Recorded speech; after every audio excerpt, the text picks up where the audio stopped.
समञ्जस ज्ञान विभूति चक्षुषा विराजितं येन विदुन्वतातं समाकरेणेव गुणोत्करे करे। कल अपने सब मुनि सूरतनाथ की स्तुति चल रही थी, उसको बोलते 4 श्लोक हो गए थे।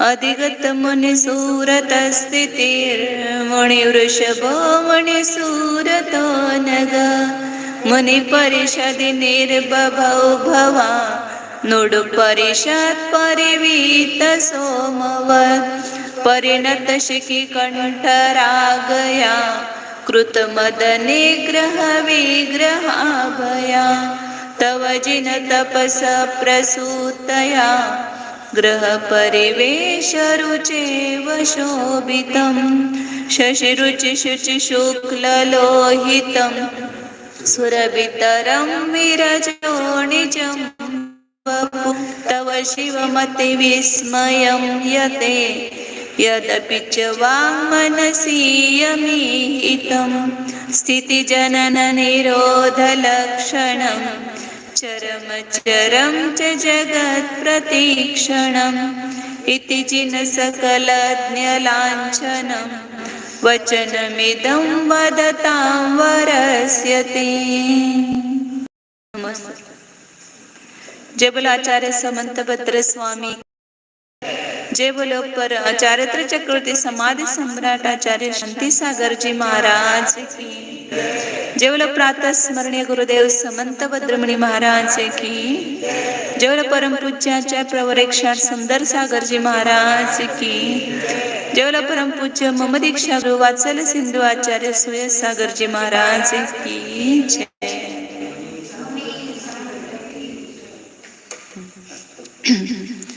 मुनि सूरतनाथ तीर्थंकर की स्तुति चल रही है, उसमें 4 श्लोक हुए थे। इसमें तीर्थंकर के शरीर का अतिशय बताया, वचन और मन का भी अतिशय बताया और उनके सर्वज्ञता का चिन्ह बताया कि भगवान ने जो कहा कि जगत की संपूर्ण वस्तुएं कैसी हैं, उत्पाद वे द्रव्य स्वरूप है, ऐसा बता करके उन्होंने अपनी सर्वज्ञता को प्रकट किया। वो सर्वज्ञता का द्योतक है ऐसा कहा, क्योंकि उत्पाद वे द्रव्य ये वस्तु का स्वभाव है और उस कारण से विश्व टिका हुआ है। उत्पाद वे द्रव्य स्वरूप वस्तु नहीं होती तो विश्व नहीं टिकता। विरुद्धा विरुद्ध कार्यतया विश्वम अनुगृह्णन्त ऐसा लिखा है। इन 6 द्रव्यों ने विरुद्ध और अविरुद्ध कार्य से, विरुद्ध अविरुद्ध कार्य मतलब ये उत्पाद वे द्रव्य होता है, उससे इस विश्व को टिकाए रखा है। प्रत्येक वस्तु परिणमनशील होकर के स्थिर रहती है, इसीलिए ये संपूर्ण विश्व में अपने को विविधता भी दिखाई देते हुए उसकी स्थिरता भी दिखाई दे रही है। प्रत्येक व्यक्ति के जीवन में देखो विविधता होते हुए भी वो व्यक्ति उस विविधता के फल को स्वयं प्राप्त करता है। इसलिए अनेक प्रकार से हमें परिणामों की विशुद्धता, ये आगे आगे बढ़ने की प्रेरणा मिलती है। यदि उत्पाद व्यय नहीं होता तो आप आगे बढ़ सकते थे क्या? उत्पाद व्यय हो रहा है इसलिए तो आगे बढ़ पा रहे हैं। मिथ्यात्व का नाश होकर के सम्यक्त्व का उत्पाद हो रहा है, असंयम का नाश होकर के संयम का उत्पाद हो रहा है, संसार का नाश होकर के मोक्ष का उत्पाद हमें दिखाई देता है सामने। इसीलिए तो हम आगे बढ़ते हैं, न तो कुछ होने वाला नहीं है। मेरा तो ऐसा ही होगा, ऐसा ही होगा तो कैसे हम बढ़ पाएंगे? ये तो सब व्यतीत होने वाला है। ये परिस्थिति हमारी हमेशा रहने वाली नहीं है। पहले ऐसी थी क्या? बदली की नहीं बदली? अभी जो है वो वैसी रहेगी क्या? वो भी बदलेगी। इसलिए एक आपको सुधारने का चांस है इस उत्पाद वे के स्वभाव होने के कारण। और स्थिरता है तो उस जो अपन ने किए हुआ जो कुछ पुरुषार्थ है, प्रयत्न है, जो भी कष्ट है, उसका फल हमें स्वयं को ही मिलने वाला है। ये जब आप सोचेंगे तभी आप कर पाओगे। तो मैं करूंगी और दूसरे सब मेरा लाभ लेंगे तो मुझे करने से क्या लाभ है। जो भी हम पुरुषार्थ कर रहे हैं उसका फल किसको मिलने वाला है? मुझे। तो मैं स्थिर हूं ना उतने समय तक, क्या अब से लेकर के तब तक मैं स्थिर हूँ। ये जब जानेंगे तभी आप कुछ कर पाओगे। तो इसलिए जीवन में जो भी विकास हो रहा है वो उत्पाद व द्रव्य की हमारे ऊपर मेहरबानी है। उत्पाद व द्रव्य नहीं होता तो हम अपने जीवन में कुछ कर नहीं पाते। ये वरदान है वस्तु को मिला हुआ, उत्पाद व द्रव्य ये वरदान है। इसलिए ये पर्याय, द्रव्य गुण पर्याय अपन सीखा कि नहीं सीखा प्रवेशिका में? सीखने से क्या लाभ हुआ? पर्याय को पर्याय नहीं देख रहे, द्रव्य को द्रव्य नहीं देख रहे। पर्याय है वो तो बदल ही रहे हैं, लेकिन बदलती हुई पर्याय को जानते हुए मैं स्थिर हूँ। ऐसे अंदर में भाव भाषण करते रहो तो सब जीवन की निराशा निकल जाएगी। या जीवन में मैंने मतलब दोनों भी, अहंकार भी निकल जाएगा। सब प्रकार के जो भी भाव हो रहे वस्तु स्वरूप को न जानने से हो रहे। जितने भी हम दुखी है वो वस्तु स्वरूप को न जानने से दुखी है। वस्तु के उत्पाद व द्रव्य के स्वभाव को जानो तो ये यदि स्वीकार करेंगे अंतरंग में, खाली मुंह से बोलना अलग बात है, लेकिन उसको अंतरंग में स्वीकार करना तत्व को, उसको ही तत्वज्ञानी बोलते हैं। जो वस्तु को जैसा है वैसा जानता है वह तत्वज्ञानी है। और हम ऐसा जानते हैं क्या? नहीं जानते। तो दुखी दुखी रहो, दुखी कितने काल दुखी रहोगे? जब तक नहीं जानेंगे तब तक दुख ही है। भले कितना ही बाहर भी विकास हो जाए, लेकिन जब तक वस्तु स्वरूप को नहीं जानेंगे तब हम दुखी ही रहेंगे। तो ये सर्वज्ञ भगवान ने हमें बताया कि वस्तु उत्पाद व द्रव्य स्वरूप है। तो ये उनकी सर्वज्ञता का चिन्ह है, क्योंकि उन्होंने संपूर्ण विश्व को छान डाला ना। उनके ज्ञान में ऐसा कोई विश्व का एक टुकड़ा रहा क्या कि जो नहीं आया उनके ज्ञान में? तो उन्होंने प्रत्येक वस्तु को देखा है, तो वह संपूर्ण वस्तुओं को उन्होंने ऐसा ही पाया, उत्पाद व द्रव्य स्वरूप। कोई भी वस्तु सर्वथा स्थिर या कोई भी वस्तु सर्वथा विनाशील उनको दिखाई ही नहीं दी। इसलिए उन्होंने ये सिद्धांत बनाया कि प्रत्येक वस्तु उत्पाद व द्रव्य स्वरूप है। और इसी से हमें समझ में आया कि आप सर्वज्ञ हो। ये उनकी सर्वज्ञता का महात्म्य बताया। अब आगे स्तुतिकार जो है 5 नंबर में आचार्य समंत भद्राचार्य ऐसे हो गए हैं, वो बता रहे पहले। निरुपम योग बलेन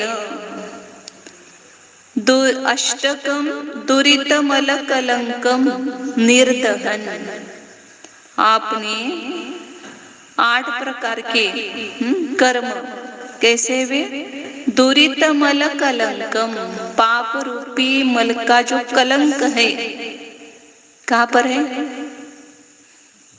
अपने आत्मा पर। वो कलंक दिखता ही नहीं है। मैं तो निर्दोष निष्कलंक ही अपने को देखते हैं, लेकिन इस आत्मा के ऊपर 8 प्रकार का मल कलंक हमने आत्मा को लिप्त किया है, दूसरे किसी ने नहीं किया। ये सब फल दिख रहा है, किसका दिख रहा है? दूसरे किसी का दोष नहीं है इस जगत में। मुझे जो दुख मिल रहा है उसका दोष अन्य किसी भी व्यक्ति का, वस्तु का नहीं है। ये पहले जैन सिद्धांत पियो तो संपूर्ण दुख नष्ट होगा। आज क्यों दुखी हम? दूसरों को दोष दे रहे हैं ना, उनके कारण मुझे दुख, इतने उन्होंने मुझे इतना अपमान किया मेरा, वो ऐसा करते, वो ऐसा करते हैं। वो दुख नहीं दे रहे, ये मल कलंक बैठे हुए हमारे आत्मा के साथ चिपक करके, वो दिखाई नहीं दे रहे अपने को। वो इतने सूक्ष्म है, अतीन्द्रिय है, वो दिखाई नहीं देते इंद्रियों से। तो हमें क्या लगता है कि जो दुख देने में अन्य निमित्त बन रहा है, बस उसके माथे पर ही हमने संपूर्ण दोष दे दिया कि उनके कारण ही मुझे ऐसा हुआ है। वो तो उपकारी है, जिसको हम दोष मान रहे वो तो हमारे उपकारी है कि जो हमने जो पहले कर्म बांधा है, पाप कर्म, उसको चुकाने में वो निमित्त बन रहे हैं। तो आपका कर्जा चुकाने में निमित्त बनता है वो अपना उपकारी है कि अनुपकारी है? तो कब मानेंगे, कब स्वीकार करेंगे? अंतरंग से स्वीकार करो इसको, तो जीवन में देखो शांति कितनी आती है कि उनको दोष देना छोड़ो कि ये अपने कर्म दिखने चाहिए अपने को। और कर्म मतलब क्या? मेरे परिणाम ही है। वो कर्म मतलब दूसरा कुछ नहीं है। मैंने ऐसे परिणाम किए खराब, अभी भी कितने संश्लेष परिणाम करते हैं, तो उसका फल क्या मिलेगा हमें? ये पाप ही संचय कर रहे हैं। तो ये भगवान ने ये कार्य किया है बड़ा। कौन सा काम किया कि ये दूरित मतलब पाप, ये आठों कर्म पाप ही है। और वो क्या है? मल है।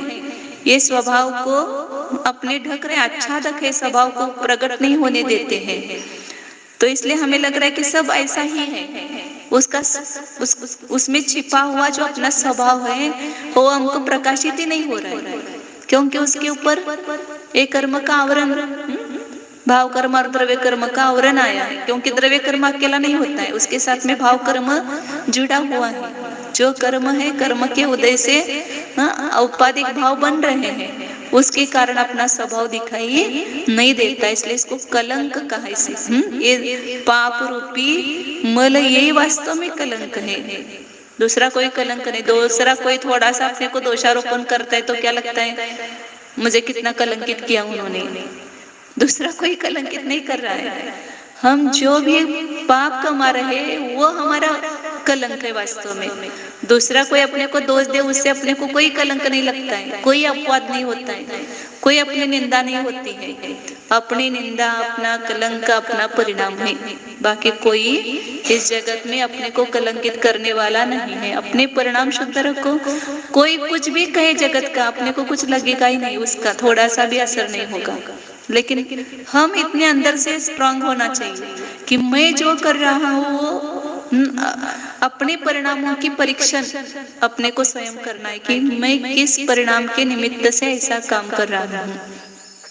अपने परिणामों के प्रति हम यदि ईमानदार है तो जगत का कोई कुछ भी कहे अपने को कुछ भी नहीं लगेगा। सारी दुनिया अपने विपरीत हो जाए तो भी उस जीव को कोई चिंता नहीं है, क्योंकि मुझे अपने परिणामों का ही फल मिलने वाला है। दूसरा जो कहेगा उसका फल मुझे मिलने वाला नहीं है। इसलिए दूरित मल कलंक, ये क्या है? मल कलंक, जो मैंने अपने संश्लेष परिणामों से कमाया हुआ ये मल है, ये कीचड़ है, ये सब कलंक है। ये कितने प्रकार का है? अष्टक, अष्टद्रव्य अष्टक नहीं है, ये कर्म कलंक अष्टक। आप बोलते हैं अष्टक करना है मुझे। अष्टक मतलब क्या? आठों का समूह, उसको बोलते हैं आठ अष्टक। तो ये 8 कर्म भी क्या है? अष्टक है। ये कौन से अष्टक है? अपने स्वभाव से च्युत करने वाले, अपने को आत्मा को कलंकित करने वाले हैं। ऐसा ये अष्टक जो है उसको उन्होंने क्या किया?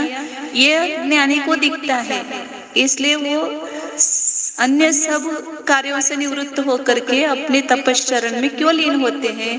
क्योंकि इन कर्मों को मुझे जलाना है, इस कर्मों का मुझे नाश करना है, मतलब अपने परिणामों की भी शुद्धि बढ़ाना है। तो उसका साधन क्या है? निरूपम योग बलेन, अनुपम योग। जो वो ध्यान कर रहे हैं या ध्यान के माध्यम से इसको चलाते हैं, वो ध्यान मतलब योग है। लोग बोलते योगा करना है। योगा करना है मतलब क्या करना है? शरीर को ठीक करने के लिए योगा करना है। योग मतलब होता है समाधि, योग मतलब होता है ध्यान, योग मतलब होता है एकाग्रता, अपने उपयोग को अपने स्वभाव के साथ जोड़ना। युज धातु मतलब जोड़ना होता है। तो योग क्या है? अपने उपयोग को अपने स्वभाव के साथ जोड़ दो, वही योग है। और वो योग कैसा है? निरूपम योग। ये बाहर का मन वचन का योग या अन्य भी योग है वो इतना अनुपम नहीं है, लेकिन जो ये परिणति अपने उपयोग रूप परिणति अपने स्वभाव के साथ लग जाती है, उसमें लीन हो जाती है, ये एक अनुपम योग है। इसके लिए आप कोई भी उपमा नहीं दे सकते हैं। उस समय कैसा आनंद आता है? पूछो कैसा आनंद आता है? बता नहीं सकते उसको, बता नहीं सकते। इसका ही अर्थ अनुपम होता है। जिसको हम बता नहीं सकते वो एक अनुपम वस्तु होती है। तो ये जो धर्म ध्यान और शुक्ल ध्यान है, ये निर्विकल्प समाधि रूप अवस्था है, ये निरुपम अवस्था है। जगत के अन्य किसी अवस्था का उपमा इसको नहीं दे सकते हैं। ऐसे इस निरुपम योग के बल से क्या किया उन्होंने? निर्दहन, उस कलंक को जलाया। अपना कलंक दूर करने के लिए लोग कितना लालायित होते हैं कि मुझे ये कलंक सहन नहीं होता है, मैं इस कलंक को, पहले आपने ये अष्टकर्म रूपी मल कलंक को दूर करो तो कोई कलंक रहेगा ही नहीं। आज सिद्धों को और अरिहंतों को कौन कलंक लगा सकता है? कोई लगा सकता है क्या? क्योंकि उन्होंने अष्टमल कलंक का नाश कर दिया, तब उनके ऊपर कोई कलंक नहीं आ सकता है। तो ऐसे अपने अनुपम योग के बल से उन्होंने उस अष्टकर्म रूपी कलंक को जला डाला। और जला करके क्या किया?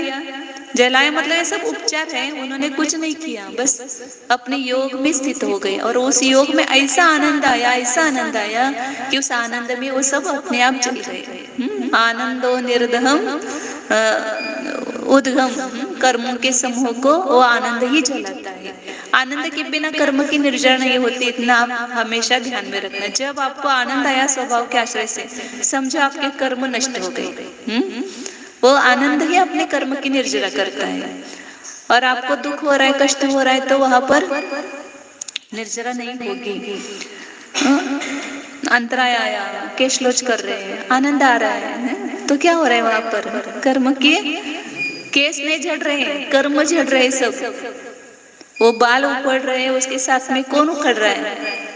कर्म उखड़ते जा रहे हैं। तो इसलिए आनंद खुशी होती है कि जैसे जमीन से वो घास उपटी जाती है तो साफ होती है कि नहीं जमीन, ऐसे आत्मा में से केश उपट रहे तो उसके साथ में परिणामों की इतनी विशुद्धि बढ़ती है कि उसके निमित्त से एक कर्म झड़ते हैं। असंख्यात गुणी निर्जरा होती है केशलोच करने से, अंतराय पालन करने से, या ऐसे जो भी प्रसंग है तप करने से। तो एक तप ही हो गया ना वो। तो क्या कहा? निर्दहन, उन्होंने निरुपम योग के बल से उसको जलाया। और जला करके क्या हुआ? उनको अभव सौख्यवान अभवत, अभवत सौख्यवान। आपका कलंक समझो दूर हो गया, सब लोग बोलने लगे नहीं आप तो ऐसे बहुत अच्छे हो, ऐसे हो। आपको क्या होता है उस समय? सुख का आनंद आता है ना, सुख का वेदन अपने आप होता है कलंक दूर होने पर। तो जब आत्मा पर से ये पूरा कलंक दूर हो जाएगा तो कितना सुख। अभव सौख्यवान, अभव मतलब मोक्ष, भव का अभाव, अभव सौख्यवान, मोक्ष रूपी सौख्यवान आप हो गए। मतलब आपको ऐसा अतीन्द्रिय सुख प्राप्त हो गया, अनंत सुख प्राप्त हो गया। फिर हमको क्या चाहिए? क्या चाहिए? क्या मांगना है भगवान से? तो आचार्य कह रहे हैं कि ममापि भवोपशांतये भवतु, आप हमारे भी भव की शांति के लिए होवे। भगवान आप जैसे इस कर्म से मुक्त हो गए और आपने अतीन्द्रिय अनंत सुख प्राप्त किया, बस यही अवस्था मुझे चाहिए आपकी, मुझे दूसरा कुछ नहीं चाहिए। दूसरा कुछ क्या मांगना है उनसे? जब हमें इतनी बड़ी वस्तु मिल रही है तो छोटी वस्तु क्यों मांगने उनसे? जब अनंत सुख मिलेगा तो ये सांसारिक सुख उसके सामने क्या है? कुछ भी नहीं है। हम सांसारिक सुख की अभिलाषा करते भगवान के पास जाने पर, मतलब भगवान के पास जाते तो ये सुख मत मांगो भगवान से।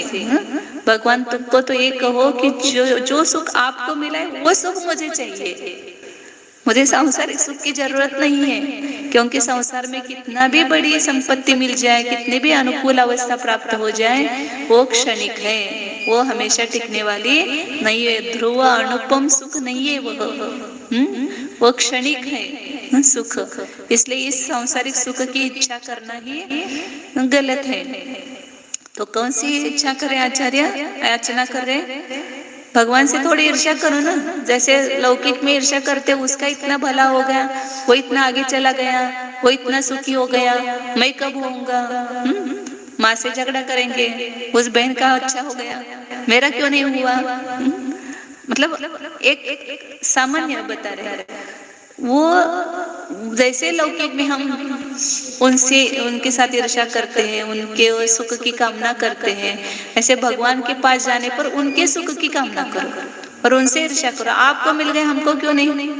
हमको भी मिलना चाहिए, आप भी तो हमारे समान थे और आपको ये बख्शिश मिल गया, हमको भी मिलना चाहिए बख्शिश।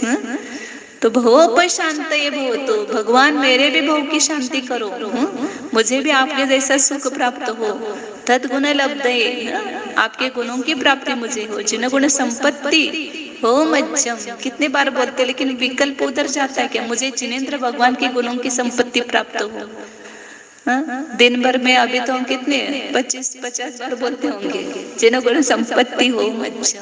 तो हर बार अंदर में ऐसे एक वेदन होना चाहिए कि बस मुझे जिनेंद्र गुणों की संपत्ति, वो ही वास्तव में संपत्ति और वो मुझे प्राप्त हो। इस प्रकार की विशुद्ध भावना आचार्य ने रखी है।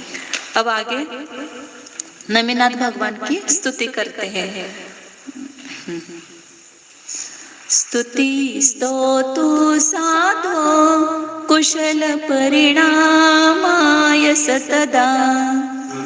स्तोतु साधो कुशल परिणामाय सतदा। स्तुति स्तोतु साधो कुशल परिणामाय सतदा।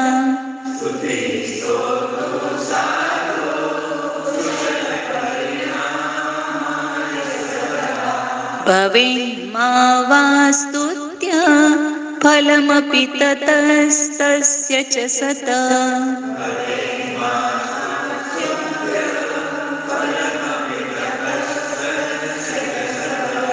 भवेन्मा वा स्तुत्य फलमपि ततस्तस्य च सत।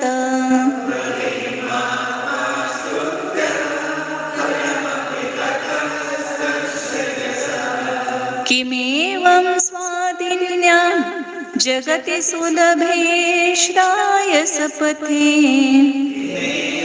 स्वादिन्या जगति सुलभे। किमेवं स्वादिन्या जगति सुलभे श्रायसपथे।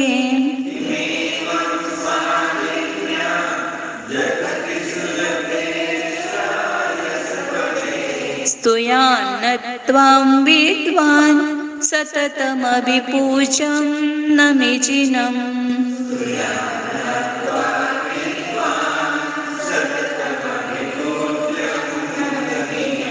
स्तुयान्नत्वां विद्वान् सततमभिपूज्यं नमिजिनम्।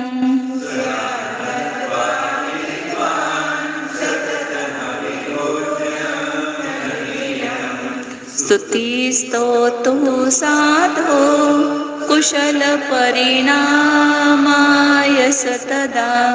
भवेन्मा वा स्तुत्य फलमपि ततस्तस्य च सत। किमेवं जगति सुलभे स्तुयान्नत्वां विद्वान् सततमभिपूज्यं। बहुत बढ़िया श्लोक है। स्तुति ही स्तोतु साधो कुशल परिणामाय स तदा भवेत् मावा। स स्तुत्यः तदा भवेत् मावा। फलमपि ततः तस्य च सतः। पहले 2 लाइन का करते हैं अर्थ। किसी ने समंतभद्र स्वामी को पूछा कि आप 24 तीर्थंकर की स्तुति कर रहे हो, है क्या अभी वो तीर्थंकर? है ही नहीं वो तो, फिर आप क्यों स्तुति कर रहे हो? जो स्तुति कर रहे हो वो है ही नहीं विद्यमान, तो उनकी स्तुति करने से लाभ क्या है? हम कैसे करते? पीछे किसी कभी स्तुति करते क्या? सामने आ जाए तब उनकी स्तुति करेंगे। तो आप सामने है ही नहीं भगवान, तो उनकी क्यों स्तुति कर रहे हो? तो उन्होंने ये 2 लाइनें लिखी है उसके लिए उत्तर रूप में। कह रहे कि स्तुति जो है वह स्तोतुहु, स्तोता को, स्तोत्रु शब्द बनेगा स्तु धातु का। स्तु धातु आएगा तृतीय गण में, स्तवी द्वितीय गण में, स्तवी में स्तवी वह ऐसे। तो वो उसका स्तोत्र शब्द बना, स्तुति करने वाला कौन? साधु, साधु पुरुष की जो स्तुति कर रहा है। साधु मतलब सज्जन भव्य जीव, इसके लिए साधु पुरुष आया है। तो स्तुति करने वाले साधु को स्तुति जो है वह कुशल परिणामाय, कुशल परिणाम के लिए कारण होती है। कुशल परिणाम मतलब विशुद्ध परिणाम, अच्छे परिणाम, शुभ परिणाम के लिए कारण होती है। कौन? स्तुति। ऐसे बोलना नहीं, स्तुति पूरा करना है भक्तामर पाठ। मुझे रोज एक ही भाव बोलना है, विशापार बोलना है, भक्तामर बोलना है। 4 मत बोलो, एक ही बोलो, लेकिन कैसे बोलना है उसको? अपने परिणामों की विशुद्धि बढ़नी चाहिए, जिससे स्तुति जो होती है वह परिणामों की विशुद्धि के लिए कारण, उसके लिए स्तुति करना है। तो भगवान को कुछ लाभ है क्या स्तुति करने से? स्तुति करने वाले के कुशल परिणाम के लिए वो स्तुति होती है, निमित्त होती है। स तदा भवेत् मा वा स्तुत्य, वह जो जिसकी हम स्तुति कर रहे हैं, स्तुति करने योग्य जो पदार्थ है वह स्तुत्य कौन हो गए? भगवान। स्तोता कौन हो गया? मैं स्वयं। मतलब जो स्तुति कर रहा है वो स्तोता, और स्तुति कर रहे हैं उनको क्या बोलते हैं? स्तुत्य। जैसे पूजक और पूज्य, भगवान पूज्य है और हम पूजक है, ऐसे भगवान स्तुत्य है और हम कौन है? स्तोता, स्तुति करने वाले। तो आचार्य यहाँ बता रहे हैं कि स्तुति का फल क्या है? परिणामों की विशुद्धि होना। भले ही वह स्तुत्य जिसकी हम स्तुति कर रहे हैं वो विद्यमान हो अथवा न हो, वो सामने रहना ही चाहिए, ऐसा कोई नियम नहीं है। वो सामने न होते हुए भी यदि हम उसकी स्तुति कर रहे हैं, स्तुति रूप हमारे परिणाम है। स्तुति किसी वचन का नाम नहीं है, वो भी आत्मा का परिणाम है। पूजा भी आत्मा का परिणाम है, स्वाध्याय भी आत्मा का परिणाम है, ये क्रिया नहीं है। स्तुति किसको कहते हैं? यदि हमारे परिणाम भगवान के गुणों के स्मरण रूप हुए तो उसको स्तुति कहते हैं, और हमारे परिणाम वो स्तुति रूप नहीं है तो वो खाली टेप रिकॉर्ड बजता रहता है ना, जैसे मोबाइल आपका बजता है, ऐसे वो बजना हो गए। केवल हमारे परिणाम वो स्तुति रूप हो गए, गुणों के स्मरण रूप हो गए, तो उसका नाम स्तुति है। इसलिए स्तुति, स्वाध्याय, ध्यान ये बाहर की क्रिया नहीं है, ये आत्मा के परिणाम ही है। मुनि भी बाहर की अवस्था नहीं है, वो आत्मा की पर्याय है। मुनि भी अंदर में जो आत्मा है ना इस शरीर में, वो आत्मा उस संयम भाव रूप से परिणमन कर रहा है, वो मुनि पर्याय है, आत्मा की पर्याय है, शरीर की पर्याय नहीं है। हम मुनि कहाँ से देखते हैं? बाहर से, निर्ग्रंथ अवस्था हो या जो भी बाहर क्रिया कर रहे हैं षट आवश्यक, या एक बार भोजन कर रहे हैं, ये कर रहे हैं, ये मुनि है। ये मुनि नहीं है, ये तो केवल अंदर के परिणाम ऐसे रहते हुए जो बाहर की अवस्था होती है उसका वो दिग्दर्शन है। वास्तव में तो अंदर में आत्मा जिस परिणाम रूप से परिणमित हुआ है उसको मुनि कहते हैं। इसलिए अंतरंग निर्ग्रंथता वो मुनि अवस्था है। तो आचार्य कह रहे हैं कि सामने जिसकी हम स्तुति करें हो या न हो, हम यदि उसकी स्तुति करते तो अपने परिणामों की विशुद्धि अपने आप होती है। वे भगवान महावीर है क्या? पावपुर में तो है क्या? कहाँ पर है? सिद्धालय में विराजमान है, वो तो इस लोक में अभी है ही नहीं है, मोक्ष में स्थित है। फिर भी हम उनकी स्तुति करते हैं तो अपने परिणाम विशुद्ध बनते हैं। लेकिन कब बनेंगे विशुद्ध परिणाम? यदि वो स्तुति हमारे हृदय में होगी और वो जिसका वर्णन कर रहे हैं वो हमारे हृदय में विराजमान होगा, तो वहां पर नियम से अपने परिणामों की विशुद्धि बढ़ती है। मैं अपने जीवन में घटित हुए घटनाओं की तरफ देखती हूँ, मतलब जो भी होता है तो अपने को समझ में आएगा। जैसे समंतभद्र महाराज जी हैं, जब हम उनकी विद्यमानता में थे उतनी मेरे परिणामों की नई विशुद्धि हुई होगी, लेकिन अब जब उनको हृदय में धारण करके उनकी जय बोलते हैं या उनको नमस्कार करते हैं तो जो परिणामों की विशुद्धि होती है वो बता नहीं सकते। प्रातः स्मरणीय गुरुदेव समंतभद्र, उनकी पूरी मूर्ति सामने आ जाती है और उनकी जो शांत मूर्ति है उनका जो योग, उनके जो मुद्रा ध्यान मुद्रा उनकी, वो सब याद आता है, उनके गुण याद आते हैं, तो बहुत परिणामों की विशुद्धि होती है। और कभी कभी ऐसा होता है कि व्यक्ति सामने होते हुए उतने अपने परिणाम विशुद्ध नहीं होते हैं, इन बाद में उनको याद कर करके अपने परिणामों की इतनी विशुद्ध, क्योंकि सामने तो उनके गुणों की तरफ ध्यान नहीं रहता है। और कभी कभी ऐसा होता है कि जब सामने होते तब हम उनके मूल्यांकन नहीं करते हैं। जैसे समंतभद्र महाराज जी थे, मुझे तो ऐसा लगता है कि उस समय अपना आत्मज्ञान भी था, इतना समझ में भी नहीं आता था, या जो उनके गुण थे उनको हम पहचान भी नहीं पाए। लेकिन जब उनका चारित्र भी पढ़ते हैं, उनके गुणों को सुनते हैं, और हम भी याद करते कि ऐसा ऐसा उन्होंने उस समय क्या किया था, वो ऐसा करते थे, ऐसे उनके गुणों को जब स्मरण करते तो अपने परिणामों में विशुद्धि होती है। तो व्यक्ति रहते हुए उसका मूल्य हमें पता नहीं चलता है, लेकिन व्यक्ति जाने के बाद, क्योंकि उसके विरह में ही उसकी ज्यादा याद अपने को आती है।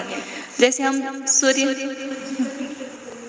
हाँ जी, जहाँ हम सूर्यमाल में थे, ट्रीटमेंट के लिए गए थे। अब वहाँ तो मंदिर नहीं, और जिंदगी में अभी कैसा ऐसा कभी मंदिर के बिना रहे नहीं, कभी गाड़ी में एक आध बार एक आध दिन दर्शन नहीं होता था। लेकिन वहां पर ऐसा लगा कैसे करेंगे, लेकिन अब वहां तो ट्रीटमेंट करना ही था, तो सबने आग्रह किया तो रहो, तो रहे वहां पर।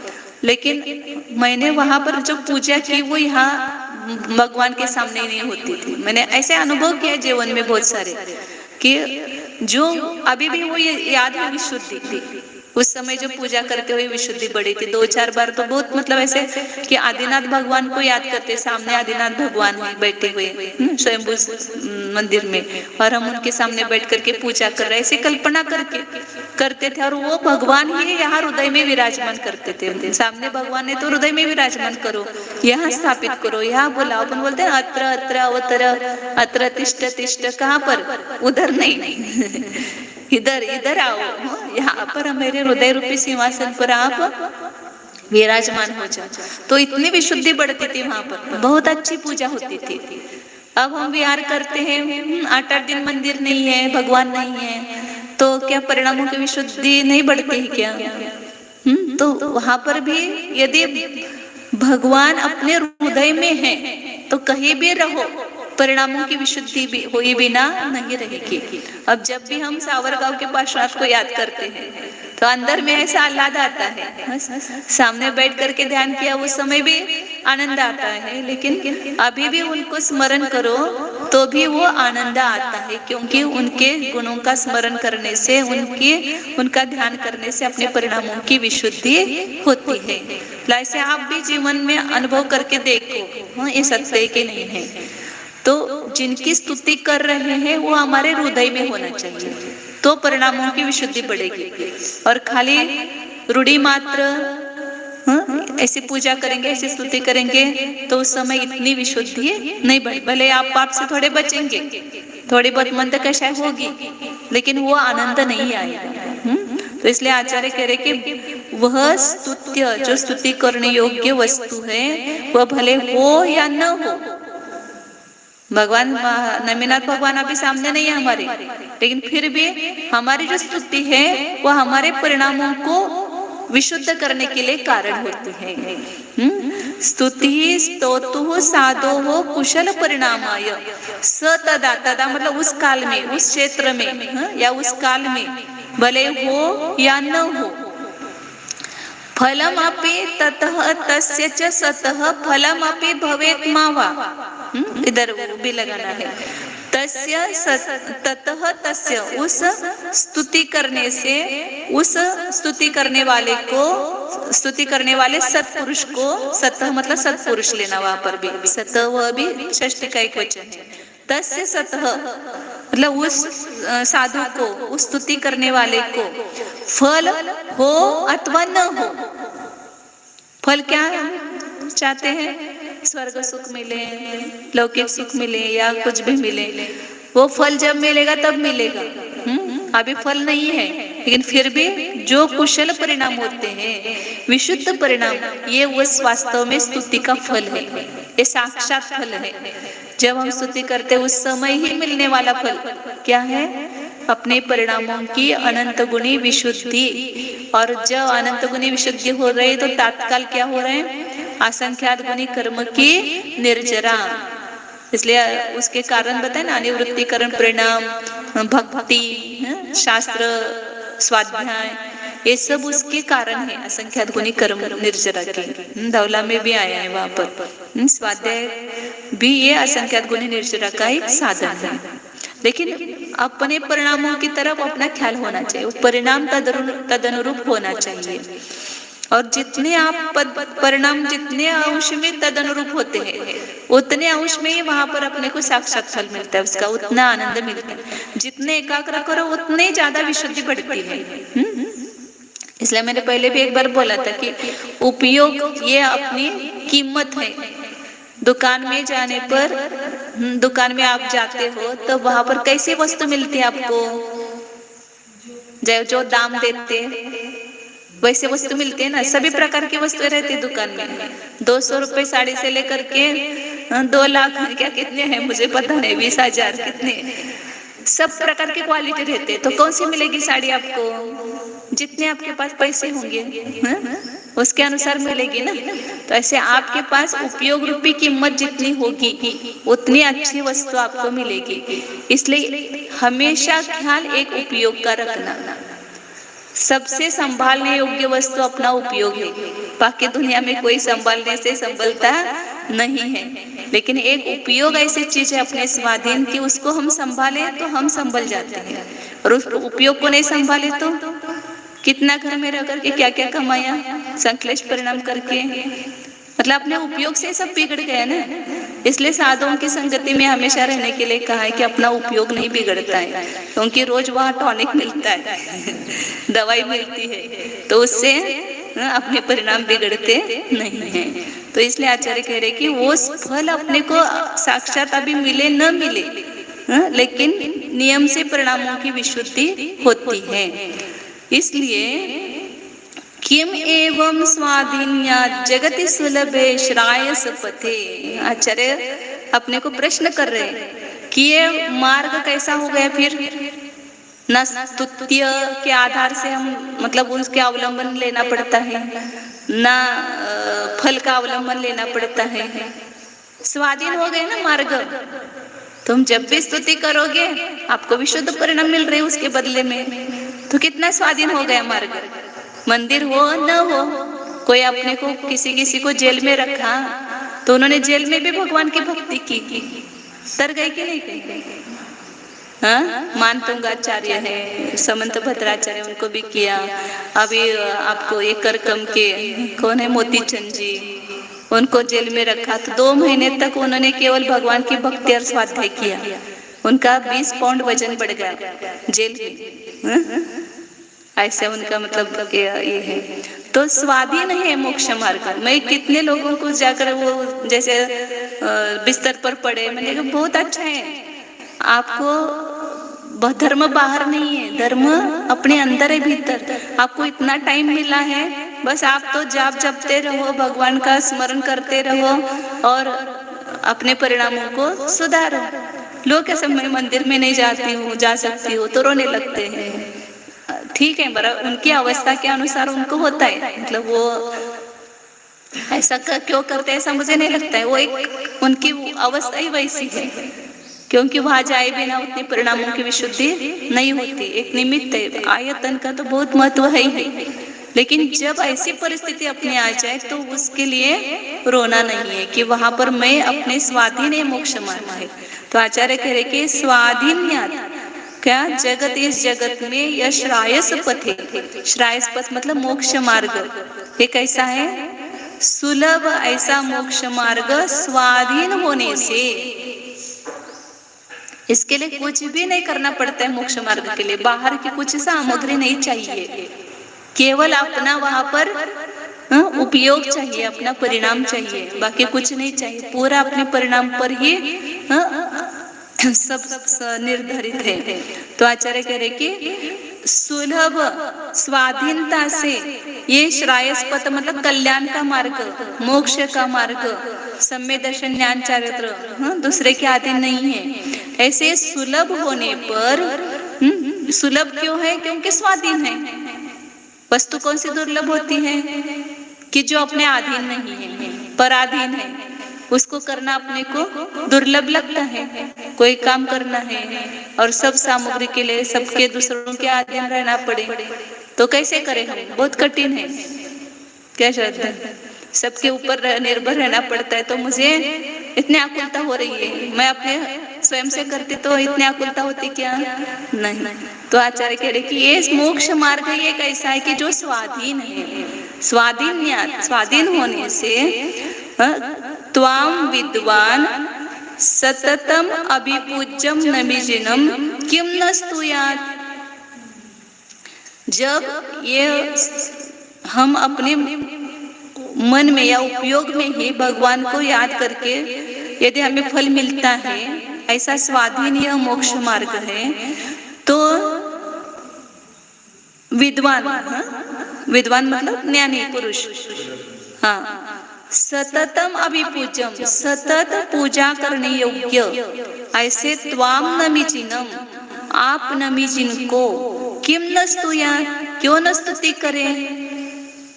क्योंकि हमें तो आपकी भी जरूरत नहीं है, आप हमारे सामने रहो या न रहो, और आपके स्तुति का जो फल है वो भी स्वर्ग सुख आदि का हमको नहीं चाहिए, वो हो या न हो। लेकिन आपकी स्तुति करते हुए हमारे परिणाम विशुद्ध हो रहे हैं, हम तो क्यों नहीं करें हम आपकी स्तुति? तो इतना स्वाधीन ये धर्म है। इसलिए मैं हमेशा सबको बोलती कि अपने जीवन की डोरी किसी के हाथ मत दो, स्वयं अपने आधार से जियो। अपने को तारने वाला इस जगत में कोई नहीं है, ये वाक्य सब लिख के रखो। स्वयं को ही इसको पार करना पड़ेगा, दूसरा कोई अपने को ढकलने वाला नहीं या हाथ पकड़ करके ले जाने वाला नहीं है। तो क्यों आप अपने कल्याण से वंचित होते हो? यदि मुझे ही करना है तो मुझे क्यों जगत को देखना है? मुझे तो अपना कल्याण जिसमें होता है वही मुझे करना है। दूसरों के कहने से मुझे अपने कल्याण मार्ग से कभी च्युत नहीं होना है, लेकिन अपने को ये निर्णय करना है कि इससे मुझे मेरा कल्याण होगा कि नहीं होगा।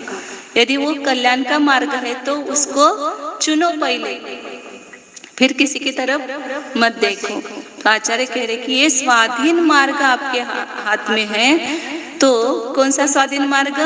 कि स्तुति करने योग्य हो या न हो, फल हो या न हो, लेकिन स्तुति हम यदि करते हैं तो हमें फल नियम से परिणामों की विशुद्धि रूप फल मिलता है। तो ऐसा कार्य विद्वान क्यों नहीं करे? तो करना ही चाहिए ऐसा स्वाधीन। इसलिए कहीं पर भी बैठो भगवान को याद करो, भग देखो कितने परिणाम, ये या अपने आदत डालो।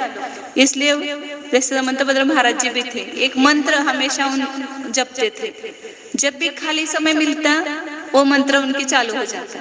अभी आप दोनों बात भी कर रहे हैं समझो, फिर बात करते करते अपन कुछ रुक जाते थोड़ी देर के लिए, तो उतनी देर में वो खाली नहीं छोड़ते थे। ओम राम रीम रूम रे अस्या उषा रीम नमः, और कोई अब क्या बोलते थे हमें पूरा पता नहीं, लेकिन अस्या उषा नमः ये बार बार उनके मुख से सुनने को मिलता। ओम राम रीम अस्या उषा नमः, या वो जो ऋषि मंडल का जो जाप है वो भी बोलते थे। और छोटा भी मंत्र ओम नमः ओम नमः, जब भी वो कमरे से उठ करके बाथरूम तक मतलब 1 नंबर तक जाते थे तो उनका ओम नमः का जाप चालू रहता था। हाँ हाँ हाँ हाँ हाँ हाँ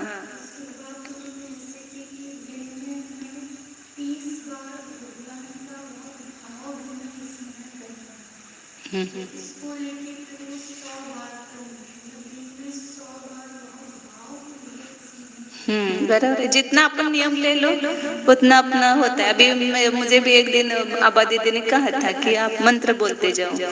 मैं ऐसा आहार में दूसरा को प्रयोग करते थे, लेकिन अब उन्होंने बोला तो मैं ऐसा सोचती हूँ कि जितने मंत्र मेरे ज्यादा हो आहार होने तक, या तो ऋषि मंडल के उन्होंने एक बताया था वो ऐसे, वो फिर अपना उधर उपयोग जाता है तो परिणाम बाहर से हट जाता है अपने आप। तो ऐसे वो एक घटना में बताना रह गई, मतलब वो जो स्तुत्य हो या न हो उसके लिए मुझे विद्यासागर महाराज जी का भी, छोटे विद्यासागर जी जो बाले थे, तो उनकी भी हमेशा याद आता है कि वो मतलब उनके गुरु के प्रति तो बहुत भक्ति है उनकी। तो जब भी गुरु भक्ति बोलते हैं तो उनका चेहरा देखो आप कितना मतलब एकदम फुला हुआ रहता है, क्योंकि वो गुरु के प्रति इतना समर्पण या इतनी भक्ति उनके अंदर, उनका एकदम चेहरा।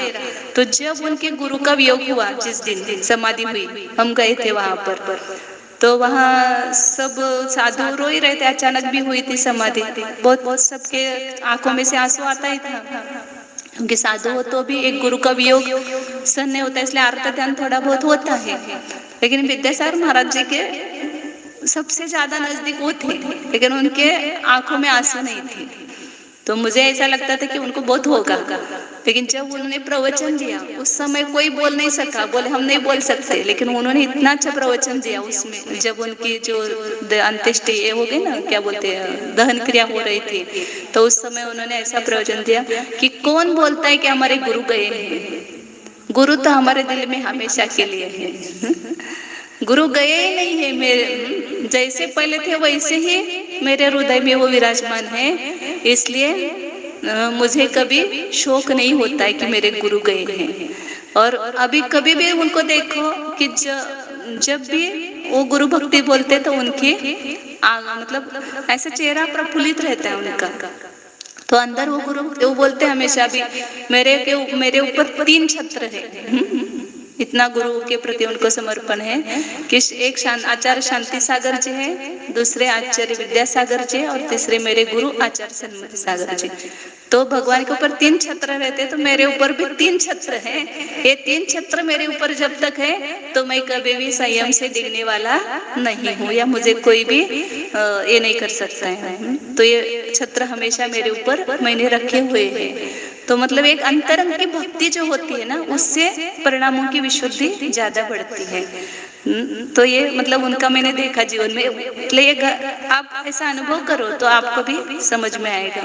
तो हमें जब भगवान की मूल प्रतिमा सामने हो या न हो, अंतरंग में भगवान की स्तुति मतलब उनको याद भी करो, खाली स्मरण करो, वे वितराग सर्वज्ञ छवि उनकी याद भी करो। तो आपको, मैंने तो अभी जब से सावरगांव रहे तब से मुझे बहुत अनुभव आया, जब भी थोड़ा संकलेश परिणाम होता है भगवान को याद करते कि भगवान मुझे कुछ नहीं चाहिए, मुझे परिणामों की विशुद्धि चाहिए। उनको सामने लेकर के तुरंत एक अपने को विशुद्धि हो जाती है। तो इस प्रकार ये जिनेंद्र भगवान की स्तुति करने के लिए प्रेरणा की है यहाँ पर। हाँ, अन्वय बता करके बताती हूँ। स्तुति ही स्तोतु साधो कुशल परिणामाय तदा सस्तुत्य भवेत् वा मा भवेत् ततः तस्य सतः फलमपि भवेत् वा मा भवेत्। स्तुति जो है ये करता है, स्तुति स्तोता रूप जो साधु है, स्तुति करने वाला साधु पुरुष, भव्य पुरुष, उसके कुशल परिणाम के लिए, प्रशस्त परिणाम के लिए होती है। वह स्तुत्य जो स्तुति करने योग्य उस समय हो अथवा न हो, अथवा ततः उस स्तुति से, तस्य सतः मतलब उस साधु पुरुष के फलमपि भवेत् वा मा भवेत्, वो फल भी हो अथवा न हो। एवं स्वाधीन्यात् श्रायस पथे जगति श्रायस पथे सुलभे। इस प्रकार जगत में स्वाधीनता से कल्याण का मार्ग सुलभ होने पर किम विद्वान सततम अभिपूज्यम त्वाम नमीजिनम नस्तुयात्। जगत में स्वाधीनता से श्रायस पथ मतलब मोक्ष कल्याण पथ सुलभ होने पर क्या विद्वान पुरुष सतत पूजा करने योग्य ऐसे आप नमी जिनको जिनकी स्तुति नहीं करेंगे, निश्चित ही करेंगे। बहुत अच्छा है। 9 बज गए।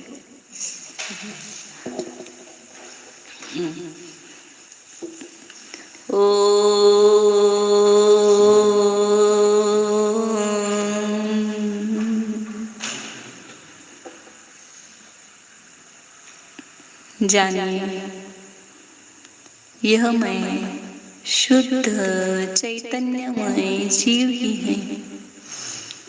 अपने उपयोग को जोड़िए अंदर, निरुपम योग बलेन। ऐसी समाधि, ऐसा योग अंदर हो जाए कि जिससे सब कर्म कलंक नष्ट हो जाए। तो अपने उपयोग को अपने शुद्ध बुद्ध चैतन्य स्वरूप निज आत्मा में लगाइए, अंदर ले जाइए उपयोग को। अन्य कुछ भी मुझे नहीं जानना है, अन्य किसी पदार्थ से मेरा कोई प्रयोजन नहीं है। मेरा प्रयोजन तो मेरे प्रभु से ही है। मेरा प्रभु अंतरंग में विराजमान है।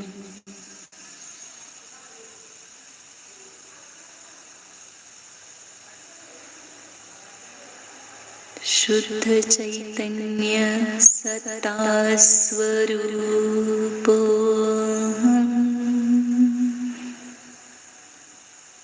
चैतन्य रत्नाकर स्वरूप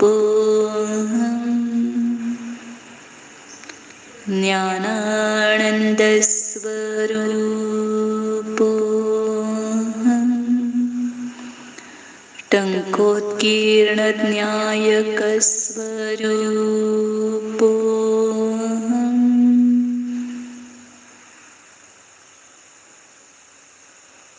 स्वाधार स्वरूप स्वाधीन स्वरूप कल्याण स्वरूप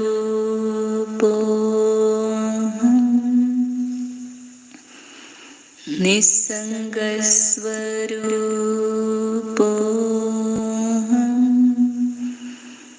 निर्मम स्वरूप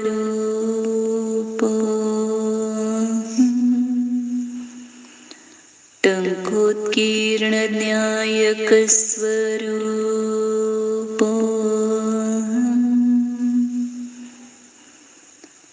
शिव स्वरूप शुद्धो एको ध्रुव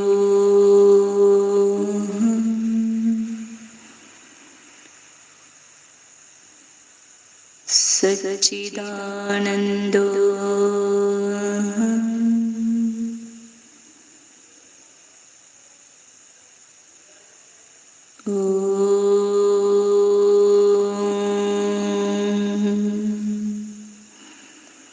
परम शांत स्वरूप